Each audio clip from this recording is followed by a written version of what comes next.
Welcome to my YouTube channel. We're continuing the series on black women living remotely, women of color living remotely, and we're talking really living remotely in the Western world, and any part of the world. But because I live in Canada in a remote area, we're about 3,500 feet above sea level.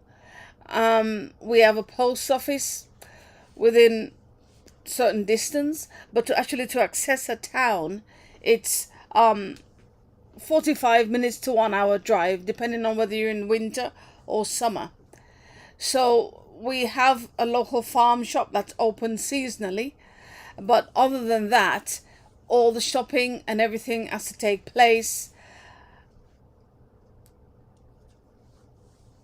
in the largest town area. So this live feed is there for anyone who is considering you. Mainly we're talking to black women or women as a whole. What are the things that challenge us when we choose to live remotely? Even if you're married, you still have your own self to live with and to address some of the fears that might overtake you when you're thinking, could I really survive living in a mountainous area where there's not houses all around me? I cannot see my neighbor's house. They cannot see me. If I fall, no one will hear me. And I think this, we can also compare living in the countryside, in the rural areas, to living in cities. What we feel that we benefit from being in a city. So I think really an important part of this live feed, and welcome to anyone who wants to join on this feed. The thing is, I think the first things to talk about is my reality. So because you're here you're visiting, it's something maybe that you might be researching as well. So let's provide information that'll be useful to someone who is thinking of embarking on a journey to living remotely. We live in a log house. We had to make that log house. It wasn't here. There was no services here when we got here. No septic fields, no water, no electricity. And in this area, no gas comes to this area. So we have to use propane if we want to use any type of gas. We had to set up the electricity from one electric pole across the road, so which is electric to other properties that we cannot see. So what is the reality, and why do I say it's important to embrace solitude? I found that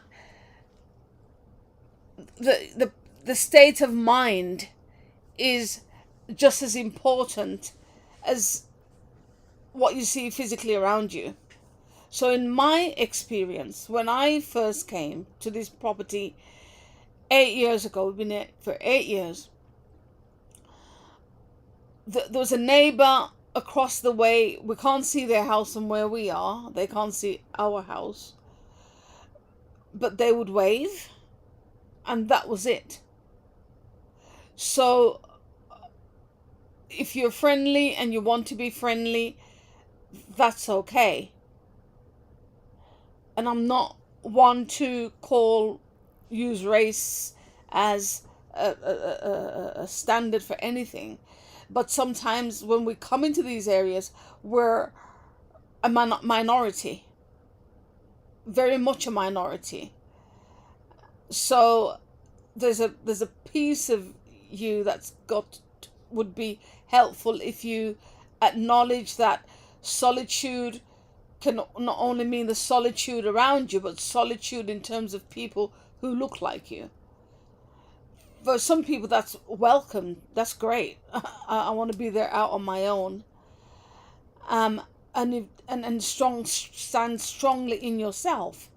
So when we came, me and my husband came. We bought a little RV on the land which we had used for years.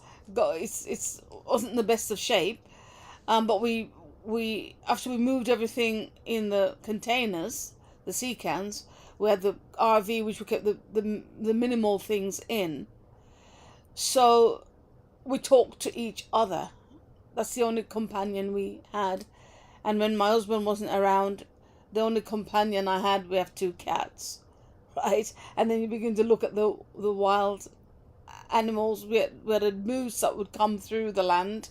But as the months went on, because we were coming into winter, of course, the moose wasn't. We came in the middle of July, so the moose would come through. Maybe at night wouldn't always see it, but then the moose stopped coming after a while, right? We could hear coyotes at night, okay? But in terms of human beings, it was us. And I have a son and I had a grandson then, just one grandson then.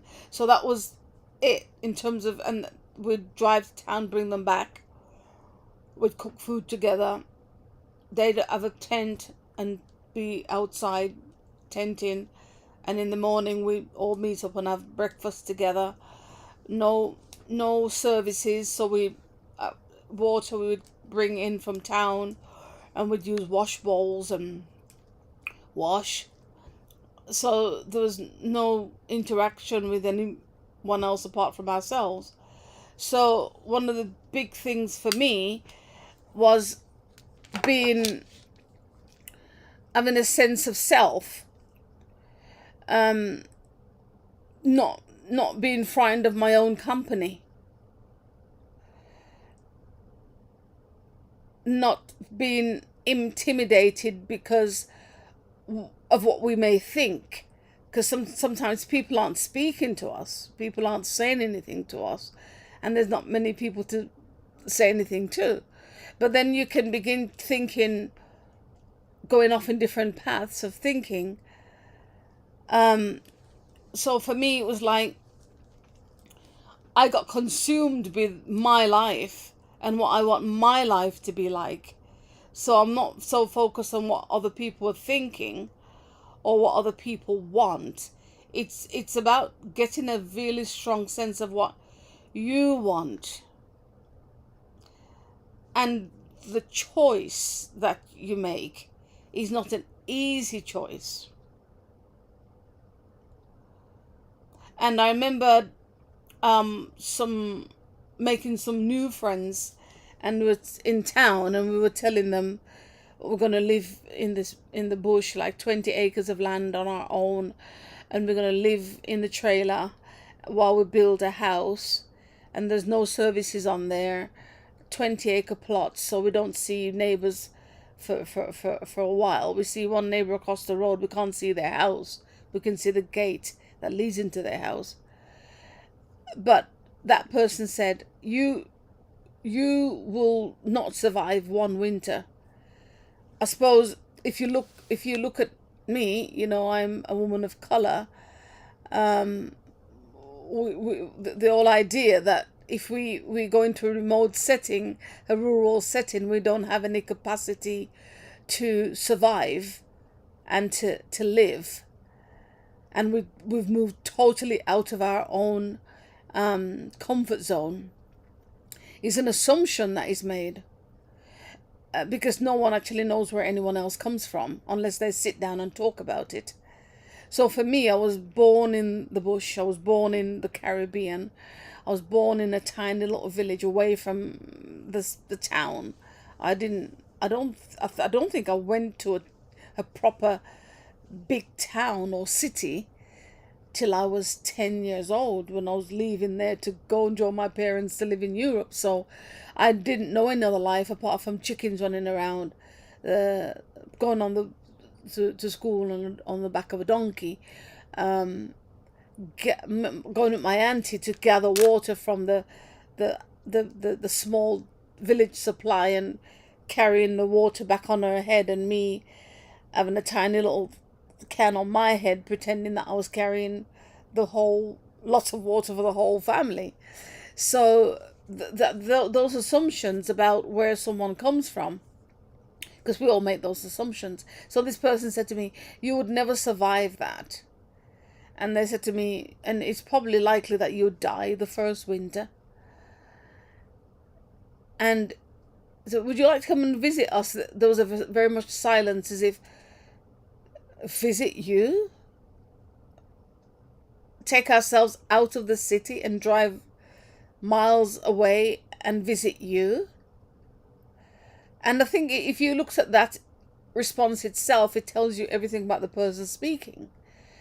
Because what they're doing is not talking about you, they're talking about themselves. Because they won't even take a journey in a car to visit you.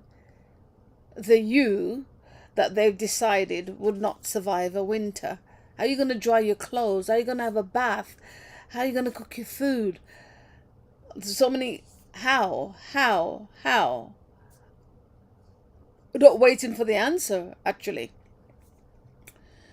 So then you learn that this decision that you've made to live rurally and remotely is a decision that you have made for your own reason. And the first thing that does come to mind is that, what is my vision for this life? The vision that you have for the life, from my experience, I'm not telling you how to do things, but I'm just saying, the vision that I had for this life strongly propelled me to continue. Because winters can be austere, they can be, you can't see anything or anyone but white snow and depth of it, lots of it.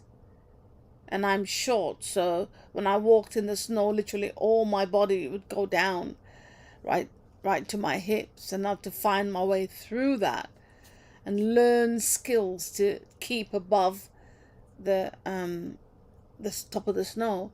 So the whole thing of embracing solitude, but also solitude teaches you things.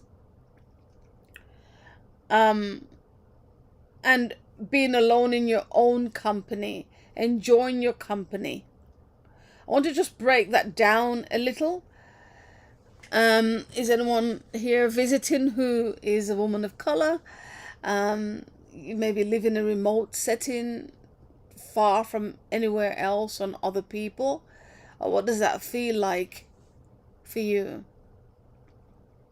You can make some comments. So for me, one of the winter, getting through the winter, I found that I had a lot more skills for winter than I thought I had. Because one of the things I did was prepare well. Our food is going to come in. How many times a week we need to actually go into the town. And at that time I was doing once a week or twice a week. And that was limited because the COVID was on. It's COVID, so it was limited again. About your level of human interaction became less and less. So what I found to make solitude, welcome solitude as a friend. So we got into the different seasons. Solitude means something different. So as the spring came, be on my own, on the land. If my husband's gone elsewhere, I'm on the land on my own. As I began to walk on the land, solitude begins to pull me to engage with the environment in a different way than I've never really engaged before. Solitude, because you're on your own and you're not talking to anyone else as you go along, it pulls your eyes down to look down at the ground. And on the ground, it's not just the ground. There there's vegetation, and what is that? You begin to be curious. It pulls you into a level of curiosity that maybe you didn't have before. You begin to be curious about, oh, what is that? I want to take note of that. I'll just take a note of that, do a bit of research into that, so that when I see it again, I'll have more knowledge about what it is I'm looking at. So then you're embracing solitude as a welcome companion, and not seeing solitude as loneliness. Even if you live on your own, solitude and loneliness are two different things. Solitude is a sense of being alone, but there's no sense of there's anything deficit. There's nothing lacking. It's an experience, it's a way of being. Where loneliness is socially defined as someone who is lacking. You're on your own because you don't have. It's a stigma. You're on your own. So solitude for me is to fully embrace that. I begin to see things differently. Solitude pulls you towards looking at the leaves on the tree, taking more note of it, taking a look at the bark of the tree, looking at it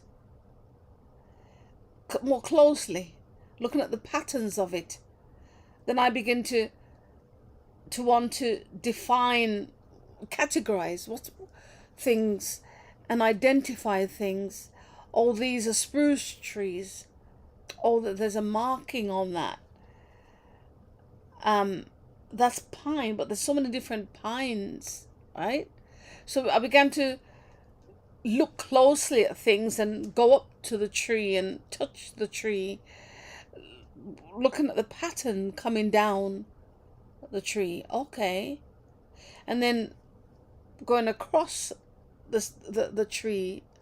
Oh, there's a difference. So here we have the balsam pine. Okay, I can see it. It's soft. It's different markings. The spruce tree looks more like a crocodile skin, more like it's semi-peeling, even though it's not.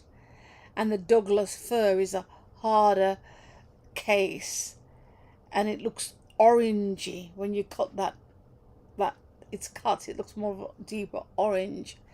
And so solitude is pulling me towards relating differently to the environment that I live in, from what's under my feet to what's to my waist. And then also you begin to look at the sky. The reading of the sky becomes really, really important, because you begin to see, oh, this is a type of a sky. Okay. Oh, this is a type of day we're likely to have this type of weather. Okay. So I don't really need to get an app always to read the weather. I can look. Oh, okay, that's what the day is going to be. Oh, and the skies are beautiful and blue. There's lots of white in it. There's a pattern. And then you can see the thunderstorm clouds in the sky. And then as the day changes, you begin to see the different colors of the you know, as the changes into evening, then changes into night, as how the sun sets differently. The sun rises and now the sun sets. You begin to relate to these things, and you're in a relationship with what is around you, the environment around you. So solitude is a welcome friend, because it pulls you to explore things, to look at things more. And also, being alone with yourself becomes something which is spiritual nearly. I'd say spiritual. And then because you're connecting with the part of yourself that sometimes when you're with other people all the time, or when there's so much city around you and so much noise and so much activities, that you rarely, even if you go back into a house on your own, it's not quite the same as when you're out in nature. You're walking on 20 acres of land. There's no one around you to have a conversation with.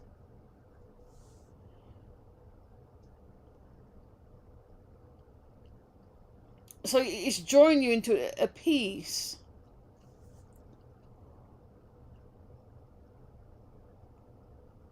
And when you're in the, even when you're in the house, because we're now of a house, after how many years to build, but we've got a house. When you're inside the house, you're looking out, and you're on your own. One day I was in the living room, and we got two cats, and I saw the cats go down on their hunches, and they're hunching down and they're creeping on the floor, and I'm thinking that's interesting. And then, why are the cats doing that? It's a different way of why they're doing that. They're hunkered right down low. And I looked out the window, and there is a black bear, not staring in, but it's just away from the house, a bit of a distance, but where my car is parked, it's sniffing, sniffing, sniffing, and then looking, listening, and then it walks up to the ATV, and it's sniffing, sniffing, sniffing the ATV, and then it looks around again. It's a good sized bear. It's not huge, but it's a good size. And then it just walks off to diddly diddly diddly doo, to paddly paddly boo. And then that was my first sighting of a bear so close up. But I was inside. It leaves you with a sense of fear, but also with a sense of wonder as well. To know that we're sharing the space with these incredible animals. So it's not drama. It's that acknowledgement of a presence. So then when you go outside again, you walk. When you walk, you're careful, and then in this solitude that you have, in this peace that you have around you, there are little chipmunks. There are little the birds are outside. The birds visit on a regular basis, so you begin to identify the birds. The woodpecker, this different type of woodpecker, this other type of woodpecker, and then the Stella Jay. What time of the year do the Stella Jays come? Oh, they're here again. And so, and there's an amazing grey owl, the owl that comes, and it's huge, and it flies through the trees, and it flies through the trees, and that's a phenomenal sense that solitude has actually enabled you to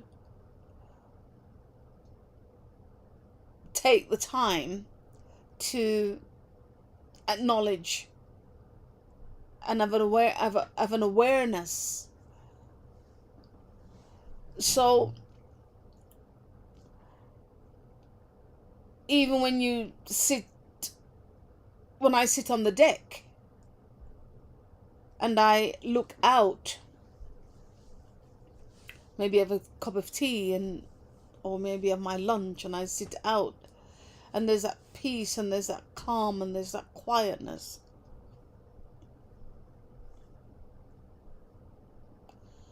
And it's remembering that it's not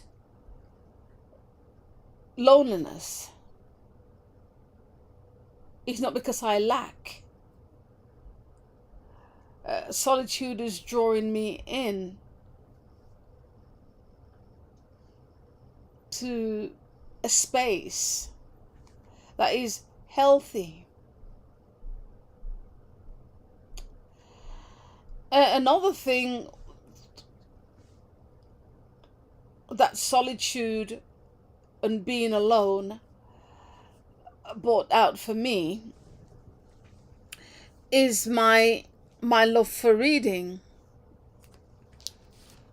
So I can spend times quietly reading, enjoying a different world through words. And about 5 years ago, during the COVID, when the sense of solitude was far more than it for everyone in the world really, is that you couldn't have friends visit the property, you couldn't have your grandchildren come on the property. So that left another level of solitude that I'd never experienced before. Well, most of us have never experienced that before. So I was drawn to write more and inspirational thoughts as they came to me. So this solitude began to encourage writing, joining a writing club. So this is a great opportunity for anyone who wants to make a comment about anything that would put you off from living in a remote setting, anything that would make you feel intimidated.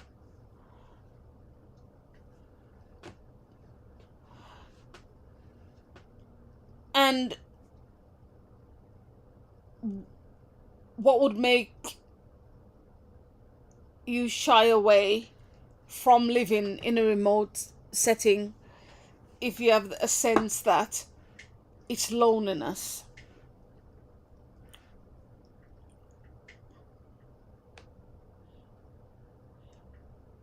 Okay, so this is a new feed, a new experience. So every week we're encouraging, by doing a live feed, encouraging more people to come on and into the community and share your experiences. But I think the fact, looking really at how we survive as black women living remotely, and exploring the life that we lead. I mean, there may be other women who you live remotely and you have animals you have to tend to. We don't have large animals to tend to, but we were developing different projects on the land. But when you're not doing a thing that may make people feel, or women of color feel, that they can't live remotely, especially in the Western hemisphere, where mostly people of color live in large conurbation. They live in big cities or suburbia, but not so much in the rural, away from others. Is the whole idea that I may feel lonely. I may not have people like myself to become friends with or share things in common. But I feel that for me, my answer to that, in the solitude and keeping my own company sometimes and enjoying that, is because that my life is enriched like that. And because my life is enriched, I found that as time has gone by, because 8 years is past now, is that other women have come into my friendship, and other people have come into the friendships with me friendship with me and my husband, but we have not started out the whole thing of I'm so lonely, let me go and find people to be friendly with, or people to befriend me. Because that old sense of, as you can see in the background there, the background picture, I'm out in the canoe. We're canoeing. You see that I'm out cooking on my cowboy walk, on the land, and then other times I'm just walking around enjoying I think those lady slipper orchids that come in late spring going into the summer. And then that's an autumn picture at the back there, where I'm the back there is the wild mushroom. That's the fire. And then that's the lady slipper, and that's the wild mushroom or fungi, which is phenomenal. And then you have to look the other way around. It's interesting. Not that way, that way. And the very end picture at the back is eggs. Just have some eggs on the kitchen top, because I'm going to be cooking some eggs. So, and the back there, that picture is just, we got the garden. We started a garden. It took a long time to do it because there's been so much house building. That's the potato. The potatoes are so tall they look like trees. And then we got another area that we're setting up, and right behind that we're growing peonies, and we've got a wildflower patch behind there. So you can see lots of activities. So we have things in common with other people in the area, but in the times of silence and solitude, I do meditate, and I also used to do a lot of yoga. I don't as much now, which is something which I need to do more, but that is time in solitude. I to do exercise outside. And making sure my exercise regime was outside. I did that for quite a few years. And then if I do yoga, it would be outside.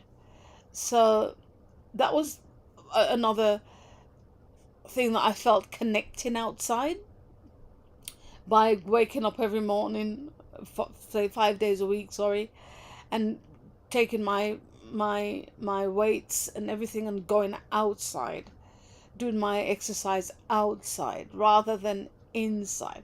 So ways I adapted to that solitude and being in solitude and being in the wild environment. So my exercise regime, all my mats would be outside, my weights would be outside, and I'd bring them in towards the end of the day. But in the morning I'd be back outside with my weights. I do Mr. Sean T exercises as well. So all of those exercises, all the jumping and all the movement and everything would be done outside and not inside. So I felt that connecting with solitude, that's connecting with outside environment. And of course mosquitoes will be around when you're exercising. Well, you have to get over that. But you'd move outside. And the other thing about solitude and embracing that as a friend is that I'd cook outside and watch the flames of the fire. So being outside has become normalizing. Being in quietness, in my own company, became normalizing. So to be fair, you don't just arrive there. It takes time, and it takes different ways of practicing. In the canoe, being on the lake all the time, going out on the lake, means that I'm being in quietness also, just hearing the sound of the water, enjoying that, getting lost in that blissfulness. So there's a relationship with solitude that begins to take you on a journey into discovery of not only of yourself, but a discovery of the environment outside, in a way that is so good and so connected that any sense of loneliness, this is my experience, that any sense of loneliness dissipates. And I can change the word from loneliness to solitude. And solitude is about a relationship and a connectivity and also an understanding. And I found that there's no angst in that. Whereas if you begin to define something as loneliness, it's there's angst in that. There's a sense of a lack of. You don't have friends. You're lonely because you don't have friends. You're lonely because you don't have. Whereas solitude is a space, it's an environment that you can choose to exist in.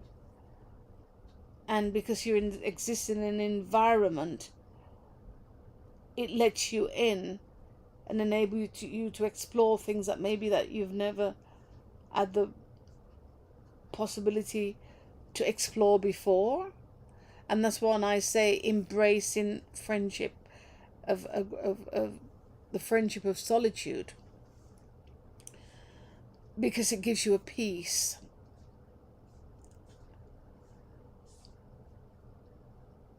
And then people who want to be around you, then they come into that space and they understand the reverence of that space. And yet when you go back into the town, you're connecting with people outside of that solitude.